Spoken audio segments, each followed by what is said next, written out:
સમાચારમાં આગળ વાત કરીએ તો વઢિયાના ઢૂંઢિયા પીપળિયા વૃદ્ધ ખેડૂત દંપતીના મોતનો મામલે ધારાસભ્ય ગોપાલ ઇટાલિયાએ મુલાકાત લીધી। વિસાવદરના ધારાસભ્ય ગોપાલ ઇટાલિયા પહોંચ્યા ઢૂંઢિયા અને આપી હતી સાંત્વના। વઢિયા તપાસ પોલીસ અધિકારીઓને મળીને ગ્રામજનોની હાજરીમાં ચર્ચાઓ કરવામાં આવી હતી। તપાસમાં કચાશ ન રહે ને આરોપી વહેલી તકે પકડાય તે અંગે જરૂરી ચર્ચાઓ ગોપાલ ઇટાલિયાએ માંગ કરી છે।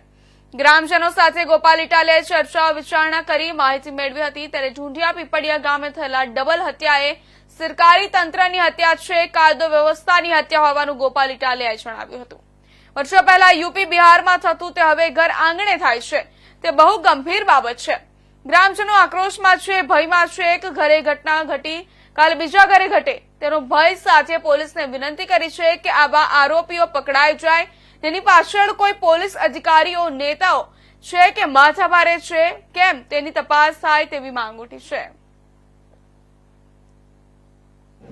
ઢૂંઢિયા પીપળિયા ગામે જે ક્રૂર અને ઘાતકી ડબલ મર્ડર હત્યાનો બનાવ બન્યો છે એ બાબતે આજે મેં પીડિત પરિવારની મુલાકાત લઈ મૃતકોને શ્રદ્ધાંજલિ પાઠવી, ગામજનો સાથે સંવાદ કર્યો અને આ ઘટના બાબતે અને આની પહેલાં પણ ગામજનોનો કોઈ પ્રશ્ન હોય, ગામજનોની કોઈ ચર્ચા હોય એ બાબતે મેં વિશાળ સંખ્યામાં ઉપસ્થિત લોકો સાથે વાતચીત કરતા ગામના લોકોએ મને જે કાંઈ પણ જણાવ્યું એ બાબત અંગે મેં અહીંયા હાજર પોલીસ અધિકારી શ્રી સાથે પણ વાતચીત કરી। શું તપાસ ચાલે છે, કેવા પ્રકારની તપાસ થઈ રહી છે, એ તપાસમાં શું દમ છે, એ બધી જ ચર્ચા ગામની હાજરીમાં કરી છે।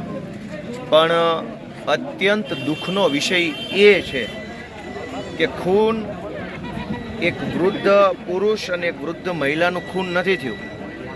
આ ખૂન આખા સરકારી તંત્રનું ખૂન છે, કાયદો અને વ્યવસ્થાનું ખૂન થઈ ગયું છે, માણસનું ખૂન નથી।